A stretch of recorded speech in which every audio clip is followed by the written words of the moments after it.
for the late start and for the IT issues, but I think now it's sorted. So I think we should get going now.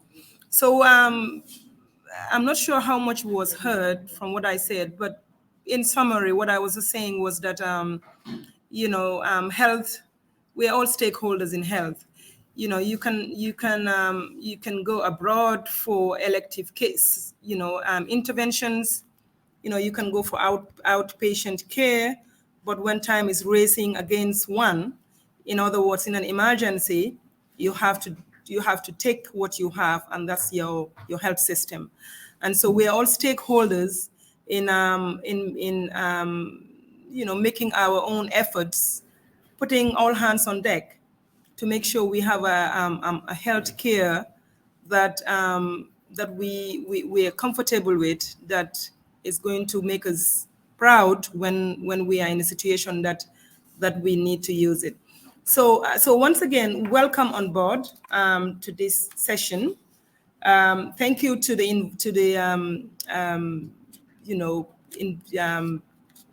organizers, and thank you to the panelists. We have a diverse array of panelists here. This is not exhaustive, though, because I mean the health sector is really more than just 6 themes. Likewise, you cannot dissect a whole country's health sector in 2 hours. So what we're doing here is to sort of like use a bird's eye view, to sort of like give it a summary as to what we have, way forward, the gains and the deficits and the bridges that we can build to be able to move forward as a country. So I think we should dig into the session, and there is a bit of change into the order, and we'd like to start our presentation with, this is more like a roundtable discussion, really. We just want it to be interactive. It's not like an examination where you grade people or you ask people questions. It's just something that can help us to sort of look at the health sector critically, and to hopefully what will come out of here is going to be very beneficial as a country and as a people. So we want to start with our panelist, Dr. Hadiba Tunkara. So she is very much interested in family health. Basically family health care is something that we think the country has to revamp, so that we can practice more of preventative health and really reduce complications in the health. The countries that are doing very well in health really have invested a lot in family practice. And we want to hear from Dr. Hadiba.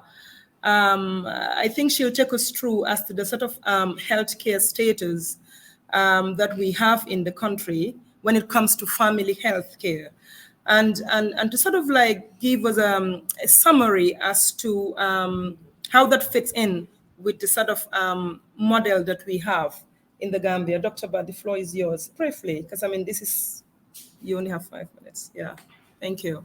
So let's listen to Dr. Hadiba.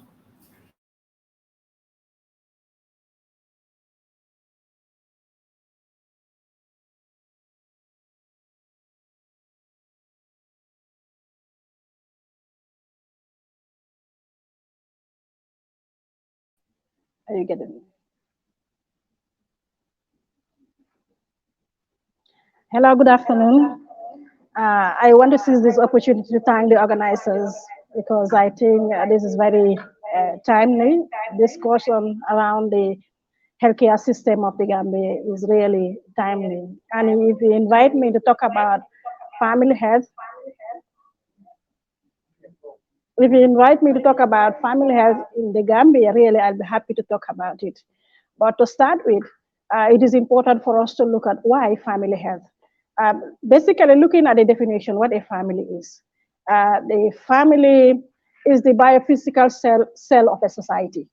And if you look at a cell in a human being or in animals, cells are the basic unit of life. So if we say that the family is a biophysical cell of the society, it means when that cell is sick, the whole society is sick. For example, if we have a cell that has cancer in the human being, that cancer can easily spread to the whole body and affects the whole body. So it is the same thing. If a family is sick, being it mental sickness, being it social sickness, it really spread to the community that they are in, to the population, and to the country in general. So moving further to talk about what family health is. Family health is a situation in which a family, the physical, the mental, and the social well-being of the family members are of optimum.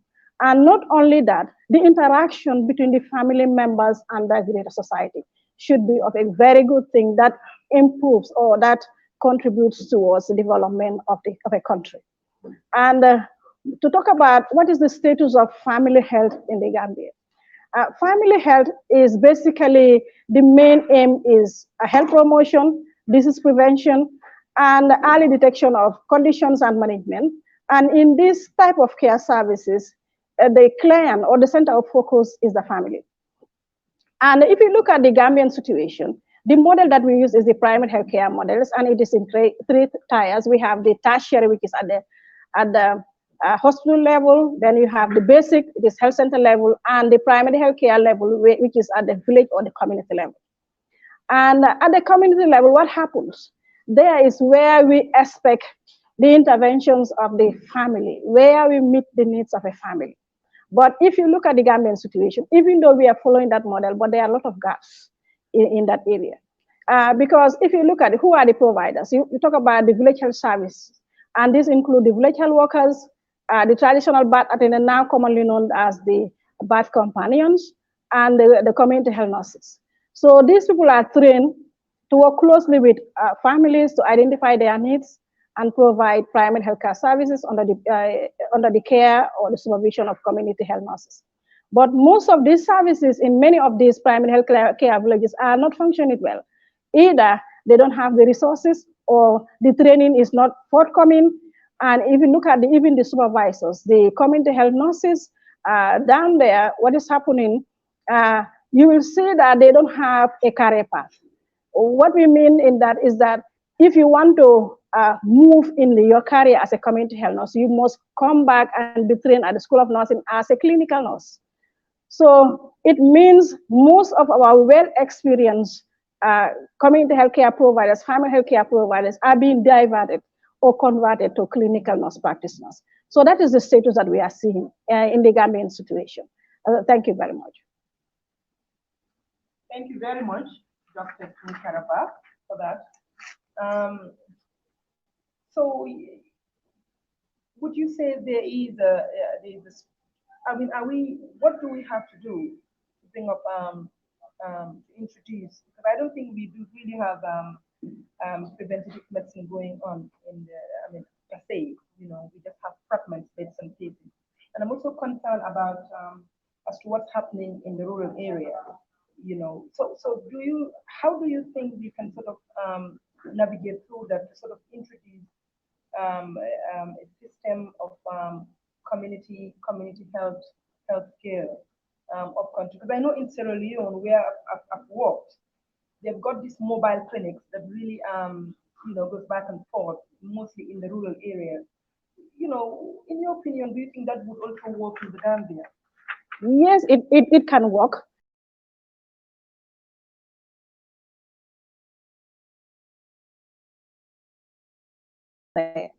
At the village health level, we have what we call our primary healthcare providers, and these are the village health workers. And these people are trained by the Ministry of Health on the common conditions, how to manage them, and also you talk about the health education on that. And we also have what we call the traditional birth, now commonly known as the birth companions, who are expected to work closely with expectant mothers, identify their needs, and when they are in labor, they escort them to the nearest health facility. And they work under the village health workers. Yes, community medicine in which they go around. We also have our trekking stations in which the nearest health centers do trek to the villages, maybe monthly and the like. It's just that there are a lot of gaps there are a lot of gaps that needs to be filled in.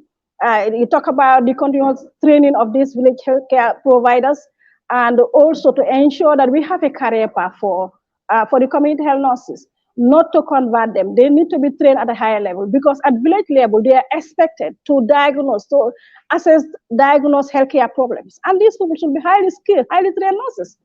So if they have been converted to clinical nurses, really it creates a gap. Most of the experienced ones will be moving out.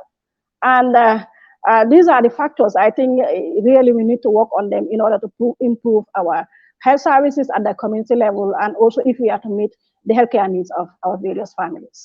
Thank you. Thank you. So your advice is that we really need to train these nurses to be able to provide adequate services when it comes to family health. I think.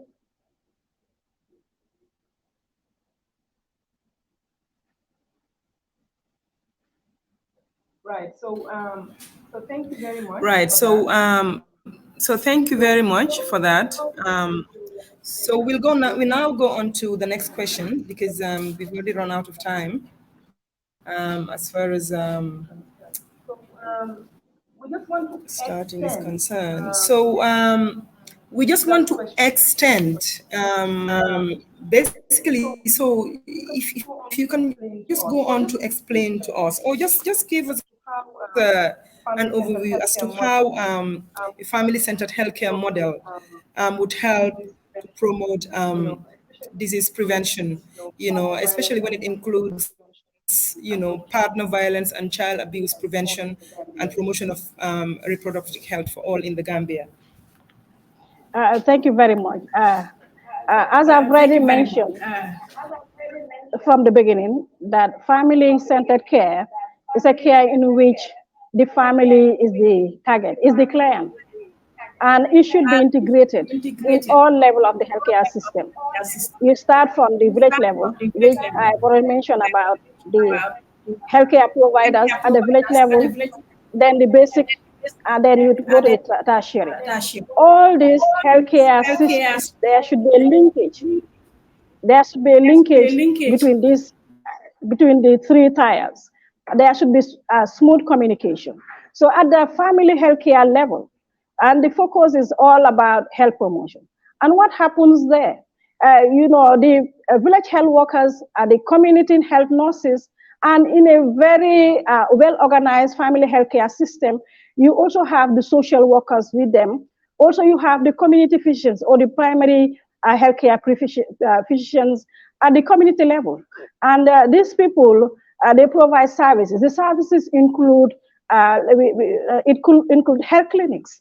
These clinics are not just there to wait for people to be sick and come and seek management. They are at the community level where healthy people can come for assessment. Like somebody can just come in to check their BP, that is their blood pressure, or somebody can just come in to check their blood sugar.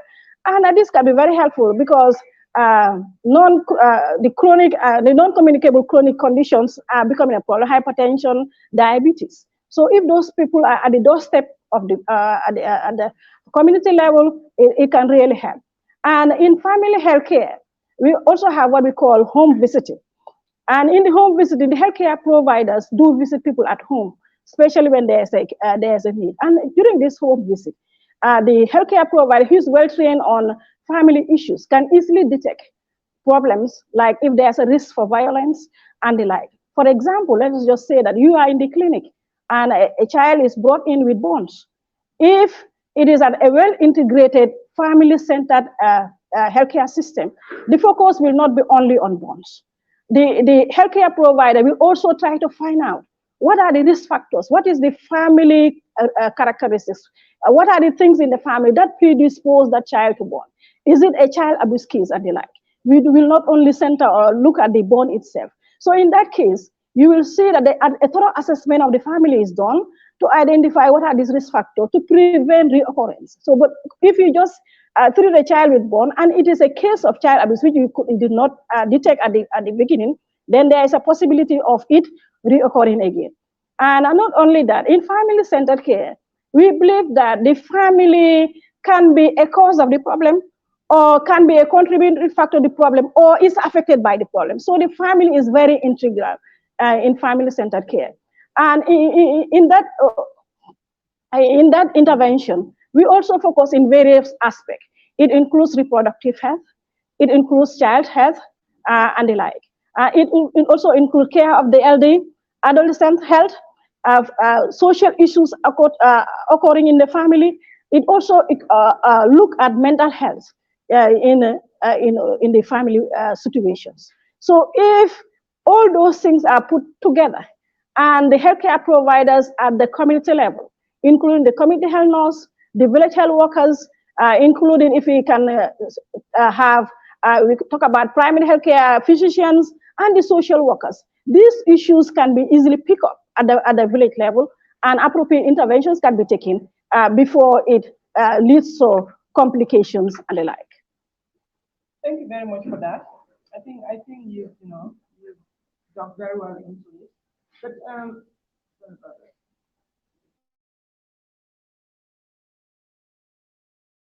in the rural area would be quite different from here in the city. Would you agree that what gender and child violence would mean in the rural area would be completely different from what it will mean in the city? I'm sure you know what I'm saying, because in some instances,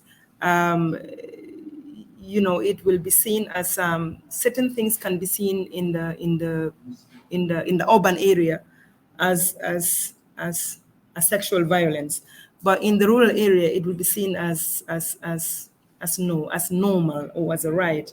How do you sort of like arbitrate between the two? I mean, because I know the task there in practicing family health could be a bit difficult and daunting as opposed to here in the city, because sometimes here you refer patients to even the police when you think that partner violence is involved or child abuse is involved. Would you say it's the same in the rural area? Really, it is not the same in the rural area. And going back to the family, as I've said, the family is the center where cultural norms and values are transmitted from one generation to another. And the way we viewed partner-based violence or child abuse is dictated by our culture. The definition is dictated by our culture. So they may not see certain things as an abuse in that situation, but it is the role and the responsibility of the primary healthcare provider at that level to sensitize them. I did mention about the strategies that is used in family healthcare. Very importantly is the health promotion, and one of them, very important, is the behavioral change communication, using the key people within the community. These behavioral change communications, a primary healthcare provider who is always with the community knows the community better, knows the culture of the community and how they define this violence. So if that provider is there, know whom to contact and how to teach them, how to talk to them about this violence. Most of the time, the interpretation is just lack of knowledge about what it means. So they need interventions like health educations, like a lot of orientations, using stakeholders and community leaders in order to improve on our definition. Because most of the time, if you go to the village health level, family violence that we consider it is partner violence and is against human rights, they see it as a private issue. It is a family issue. But in community healthcare or family healthcare, it is not anything private. I've said that the family is the biosocial cell of a society. And if it is sick, the whole society is affected. So if it's a family, it's a violent family, there is the risk of having children that are violent, and that violence will not only stop at the house or at the family level, it spreads to the community. So it is a community concern, and if we have a well-structured primary healthcare system, family healthcare system at the community level, really will be able to change those perceptions of what family violence is, what child abuse is at the village health level. Thank you. Thank you very much. I've got one of those that are virtual asking that but you've not mentioned about oral health. Isn't it a component of family health care system? Yes, oral health is a component of family health care system. And if you look at it, family health care system, even school health is there. And during this school health, we expect the family healthcare provider to be able to visit the schools because children are at the school and they are part of the family. And during that period, we expect to do assessment of the oral cavities of the children, and it even also include looking at their side whether it has any problems. And these are very important for early detection of any problems so that effective interventions can be taken. So oral health is part of family health because it is a health issues that can affect an individual. And if any individual is sick in a family, the whole family is sick. Is either affected or is the cause of the problem. Thank you very much. Thank you. Yes, I mean, I think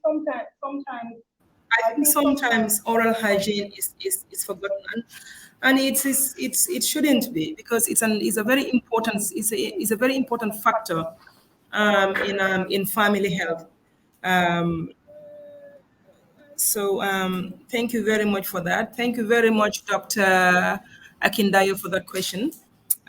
So we have our third question for Dr. Tunkara, and it comes that of the multiple factors that affect family health over the past 10 years, what would you say has made the biggest impact? Very good. I did mention that family health has different components. It look at reproductive health. And reproductive health issues, if they are not managed, it affects the whole family. We talk about broken homes. These are social issues affecting the family. We talk about child rearing and childbearing within a family. Also, adolescent health, including adolescent sexuality, which are also problems. We talk about health of the elderly, that is the geriatrics. At our country level, what did we achieve in the past 10 years? Going to some of these issues that are affecting the family, we look at the reproductive health. As a nation, we are moving. If you look at our reproductive health unit, it was basically focusing on reproductive health, but now it has been expanded. It is now called RANCA. We look at maternal and child health, we look at neonatal health, adolescent health, and also there is also emphasis on male involvement in reproductive health services. And if you talk about male involvement, is you bring in the partners to ensure that they work together to have a healthy reproductive health life. And what are the achievements in reproductive health? We've seen that in the past DHS, there is reduction in the maternal mortality ratio.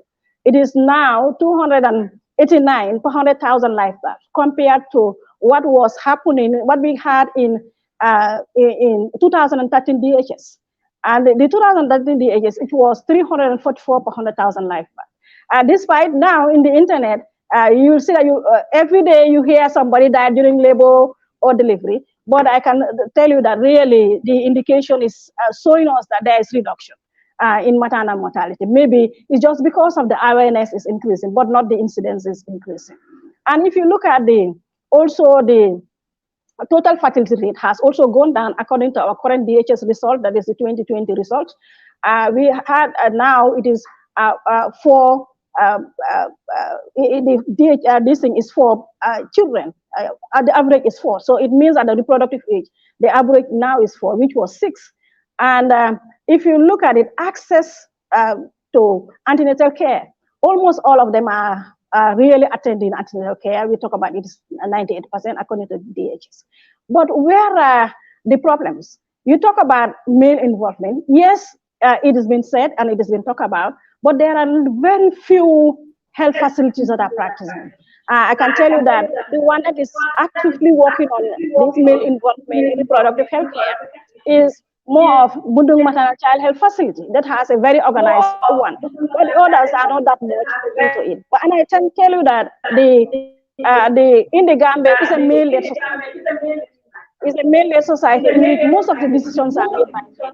So there are a lot of things that we are seeing reproductive health issues affecting families. It's just that the men are not involved. So there is a lot of gap in that. Going to the adolescent health, especially their sexuality, is still a gap. Even though in papers, in the policies, and in the programs, it has been mentioned, But you go out, rarely do we have a lot of any services that is capturing the reproductive health needs of adolescents.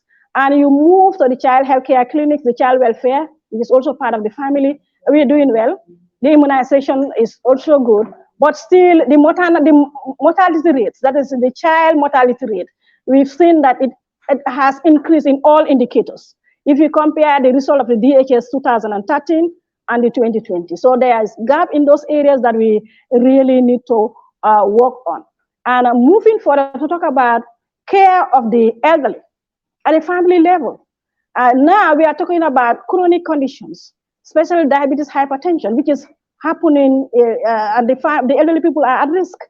You will see that our family structure is changing. Previously, we used to live in extended family. Now we are moving away from that extended family system, which was protective to the elderly, to a nuclear family system. So if you don't have a very organized system, especially at the family healthcare level, at the community health level, to take care of the health needs of our elderly people, then really it becomes a problem. And geriatrics is very limited. We don't have specialties in geriatrics. So really those are gaps that we really need to work on if we are to meet the family healthcare needs of our society. Looking at also the psychological aspect, the mental aspect of it. Currently, we've been seeing a lot of people with psychiatric illness. You go to the streets, and who are these people? These are adolescents, young people who should be the future leaders of our country. And really, there's a lot of issues in the mental health provisions, especially at the community level. Sometimes I can tell you that maybe it's a problem of human resources, also in material resources, and the need of the community in terms of mental health. There are a lot of gaps in those areas. Looking at also, we talk about traditional behaviors, harmful traditional practices.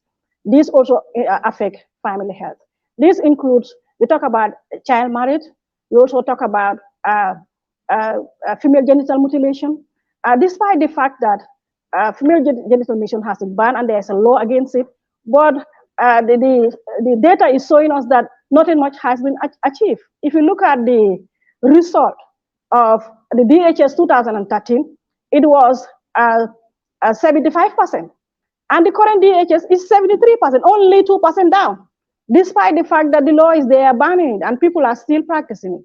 So we believe if we have a very well-organized family healthcare system who are at close contact with families, we'll be able to identify really what are the factors and who should be involved in order to take care of, to ensure that we work towards eliminating some of these harmful traditional practices affecting our family. Thank you very much.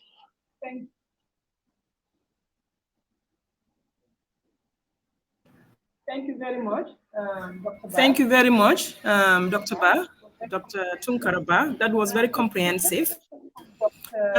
We've got a question from Dr. Sheikh Omar Faye, and what he wants to know is that whether there has been an empirical approval of traditional birth attendants in the Gambia. Whether there is empirical approval of traditional birth attendants. Are they approved? Basically, that's his question. Okay, very good. That's a very good question. Very good. That's a very good question. I did mention that previously they were trained to be providing delivery care at a community level, at home level. But now, because we are advocating for institutional delivery, that is skill delivery, we are not using them now. Their practice is banned, but we're using it in another way. What is that way? We call them birth companions. They don't perform delivery now at the community level, but they work. They are the village level. They are also with the pregnant women. They are close with them, so they work with them. In the event that they are in labor, they can easily pick it because they are trained on the signs and symptoms of labor. They can easily pick it and escort them to the nearest health facility. So they are now birth companions, but not traditional birth attendants. They don't perform delivery.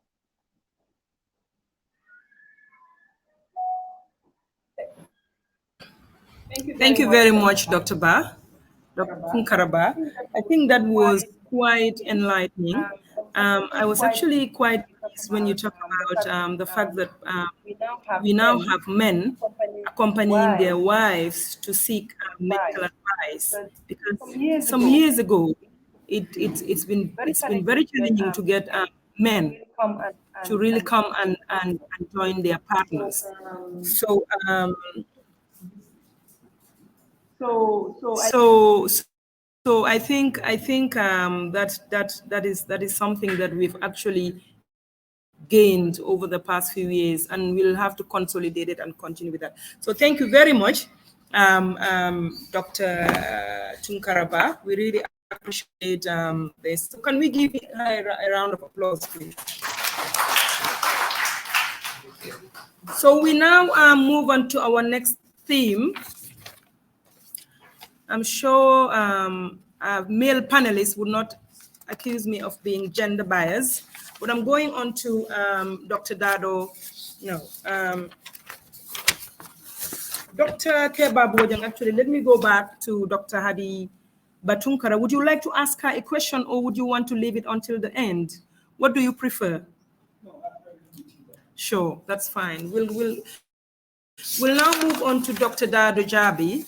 Dr. Dado Jabi, I'll just remind you, is a specialist in obstetrics and gynecology at our Apex Hospital in Banjul. So, Dr. Jabi, talk to us about. Can we move on to somebody else then, whilst she sort out her? She's on. Yes. So we'll have Dr. Jabi on the platform next. So she is obstetrician and gynecologist, and I think her presence here is indeed quite crucial. So maternal mortality is a big thing. You've heard of Gambia Female Life Matters, Gambia Mother Life Matters, whatever combination, but there is female, there is life matters. Now, take us through about how you would arbitrate between two disparaging views or divergent views.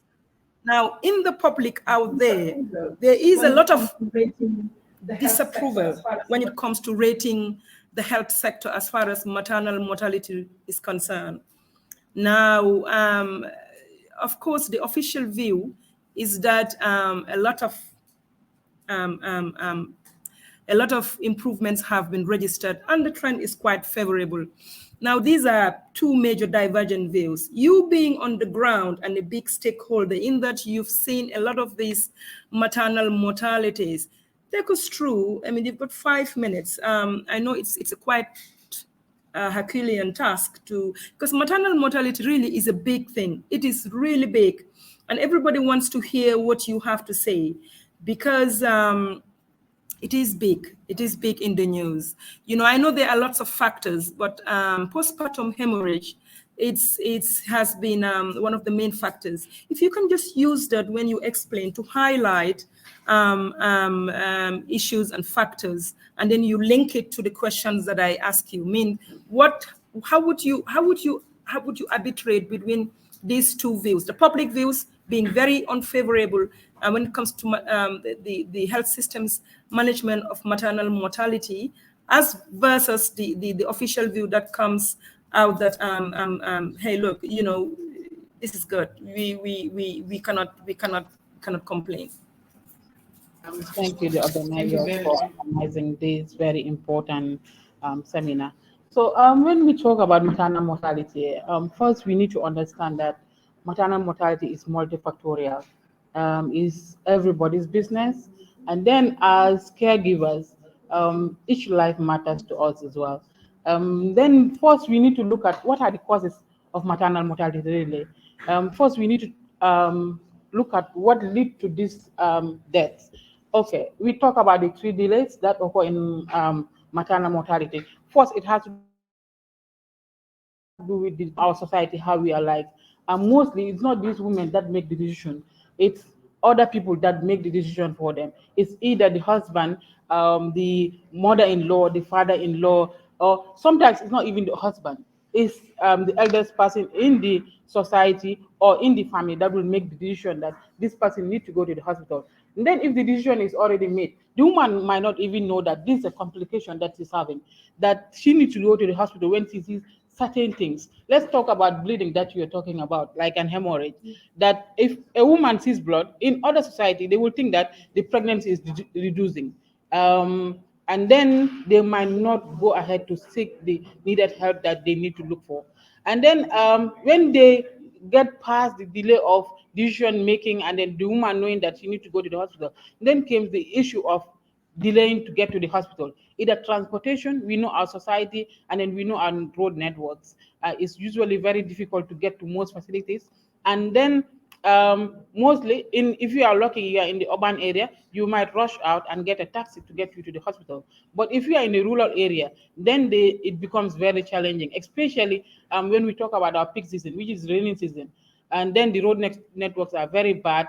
They don't have a proper transportation. So getting these women to the facilities becomes a challenge. Even though now there is an introduction of community ambulancing and everything, but then still we see very few people that are carried by community ambulance to our facilities. And then when they get to the hospital, you might beat the two delays. Remember, this person is bleeding from the home, and then they have to make the decision, and then the time is going, the patient is bleeding. And then when they get to the hospital, unfortunately, we have very few people that are in our healthcare system. We have very few gynecologists in this country. And then you find one doctor in the place, and then the person is in charge of probably 20 to 50 patients to see. And then this patient has to wait again because there might be a few doctors and few nurses on the ground, and that to take care of this patient. Even if there might be a doctor or a nurse on the ground, but then the facilities to take care of that patient might not even be available. So all of these delays accumulated lead to maternal mortality. So in addressing the maternal mortality, first we need to ask ourselves, what can we do as a society for these women? First, we have to talk about education, especially our females. We need to educate them so that they can be able to make the sound decision of taking care of themselves. That we need to empower them. It's not the same opportunity that we give to our male kids to go to school, to be educated to certain level. We need to give the same thing to our female students as well, female child as well, to be able to go to school and then encourage them to get into the sciences. We have very, very few people that go into sciences and then get to the level that they would train as healthcare workers, nurses and doctors, computer sciences, scientists, engineers, and everything. And we need that for the females as well. And then the other issue is partner support. We need the male to get involved in this, in the women, their health, in order for us to prevent this maternal mortality. Certain times you will, most times when women are coming to the hospital, they are escorted by old people. And then in a situation that you need blood, it becomes very challenging, because when an old woman escorts a woman to a hospital and then you tell the person that this patient needs blood, either the person is totally confused at that particular point in time, or the person will start crying. And then the healthcare workers, you have to leave everything that you're doing to rush to the lab. And then if you are lucky, you can get a blood for this woman. And the men need to get involved. Whenever your wife is going to the hospital, take it.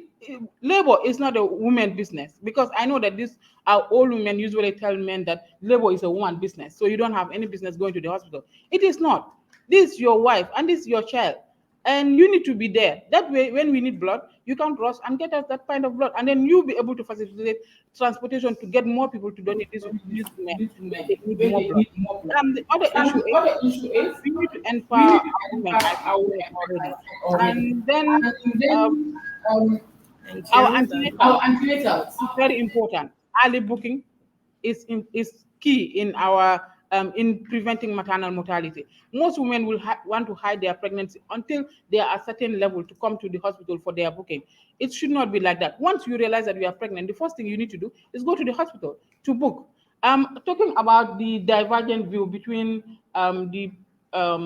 what is really in our statistics and what is being said out there, I think our activities, they need to now go into positive activism that is encouraging these women to get to the hospital early. It's not like whenever a maternal mortality occurs, and then the first thing we see is Madam so die in so facility. That is very discouraging, and then it's giving us a lot of issue when it comes to the management. Of course, we all know that the trend of maternal mortality is going down. In 1990, it was 1,050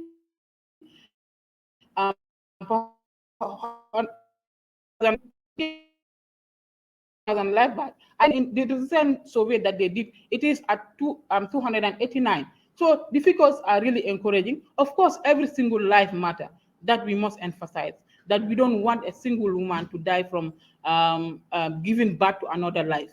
So, but then we all need to put our hands together. The negative views are really affecting women and their health, because some people are shying away from coming to the hospitals. So thank you very much. Thank you very much. That was quite exhaustive.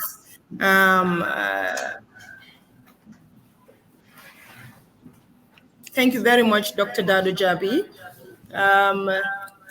So I think you've really dug down deep into the question, and gave us a good highlight as to the fact that maternal mortality is multifactorial, and certainly there have been gains in improving outside in the community. You think about life. Your loved one is dead, and the other sector that we want to hear from you has to do with prenatal screening of pregnant mothers. And for this, I don't want you to dwell on all the things that you're already doing and the things that you've already said to reduce maternal mortality. My interest here is when it comes to chronic hepatitis and thyroid disease screenings in pregnant people. I know people know me for thyroid disease. I am big time in thyroid disease, and I've seen a lot of pregnant women in our thyroid clinic in Carnifing Hospital. So I just want to know what is out there as far as your clinic is concerned, or your let's say you are the main hospital in Banjul. Let's use as an example. What do you do there as far as disease and chronic hepatitis is involved? And when you find them, do you send them to the endocrinologist for management as far as the thyroid disease is concerned? And for a chronic hepatitis, how do you go about it? Do you send them to specialists? Just take us through as to what you do when it comes to these two big issues. The Gambia, but it's very vast. I said in the Gambia, but it's very vast. Okay, I currently working. I'm working at Bundu Maternal and Child Hospital, not Banjul. Yes. So the thyroid diseases, of course, we are in an endemic region for chronic hepatitis disease. I think the prevalence in the Gambia is about is it 8.2 or around 9%? So which makes us an endemic area. But then currently, thyroid diseases and hepatitis are not part of our national protocol for the screening. It's not like every patient that comes to the hospital, we need to screen them for that. As for hepatitis, we have started screening most patients, especially in the urban area here, both public and private. We send a lot of patients for screening when they come to the clinic for hepatitis B and C virus. So what we usually do is when you have a patient that has hepatitis B virus and then it's positive, usually we first counsel them that this is a disease that the way you can contract it, we explain to them, it's either through sexual transmission or through blood transfusion or through bodily fluids. Then we explain that to them. And then we do their baseline investigations. That is the liver function test, the renal function test. And then we send them to the, there's a liver clinic in Banjul. Then we refer them there so that once they deliver, they can be followed up there. And then if they can do their other antigens, then it will be done.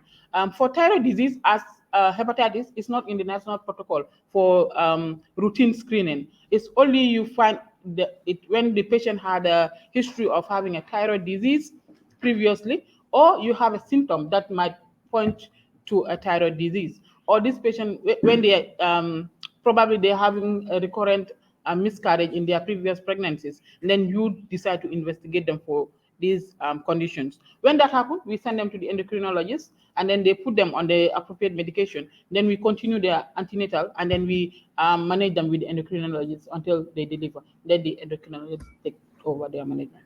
Thank you very much.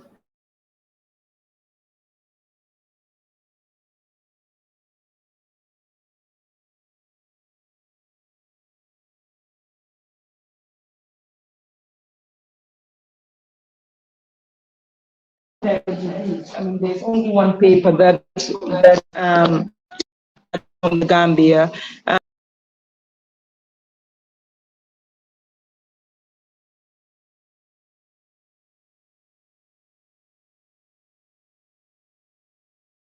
And then we know that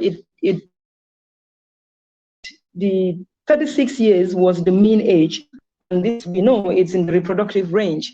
So in carnifing we do see patients that are pregnant and they have thyroid disease, and sometimes we know that the complications are seen as well. Basically preterm deliveries, spontaneous miscarriage, heart failure, and all that. So really, I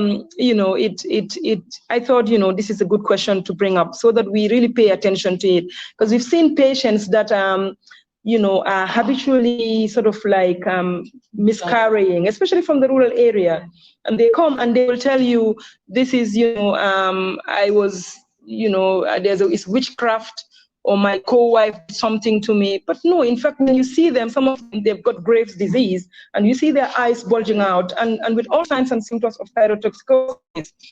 And sometimes they come from the rural area, and you wonder, for years, they tell you for 7 years, they've got this big eye, signs, exophthalmopathy, as well as quite glaring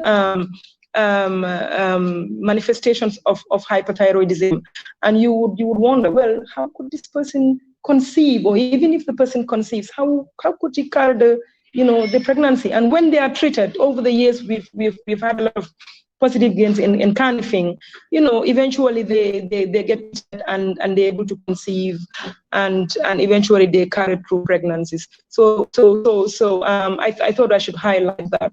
So on to our next question, and I want this to be very brief because we're running out of time, and that is just wanting to find out whether the Minister of Health have a national minimum set of written guidelines and procedures available at our minor and major health centers and posts on managing maternal patients that presents at this facility. Something that is uniform so that people don't have to do whatever they want. Please be brief on this. Please. Mm-hmm. Thank you. So the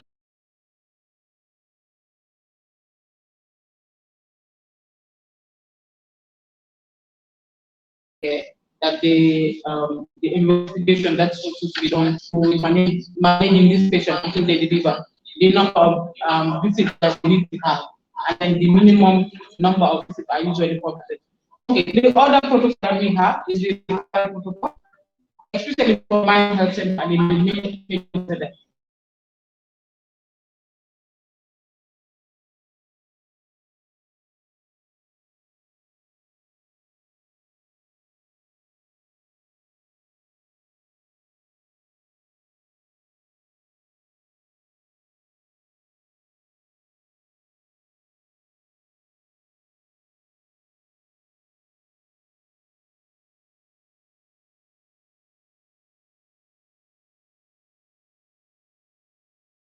Say in case of eclampsia, in case of antepartum hemorrhage, in case of postpartum hemorrhage, what you should do for this patient before you even refer them. They are all written clearly in the guidelines. So, and then also the programs also have their guidelines. Like the malaria programs have their guidelines how to treat malaria in pregnancy, and then HIV too have their guidelines how to treat HIV. So all of these guidelines are there, especially in lower health centers. That way they know when to refer and where to refer to, which is very key in maternal health care.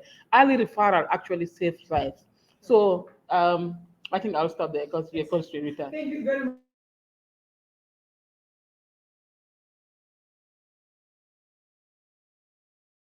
He said he wants to say. Next presenter would be he himself, Dr. Cherno Jallo. We know. I think he's already been introduced, and he. I'm sorry for problems with the audio.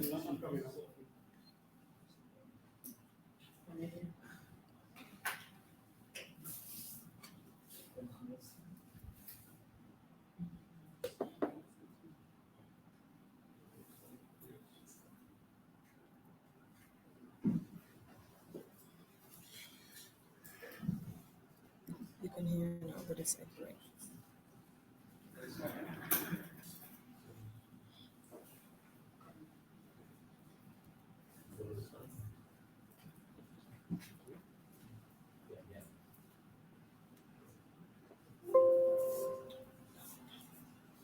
Okay. Go on. Good morning. Good, thank you.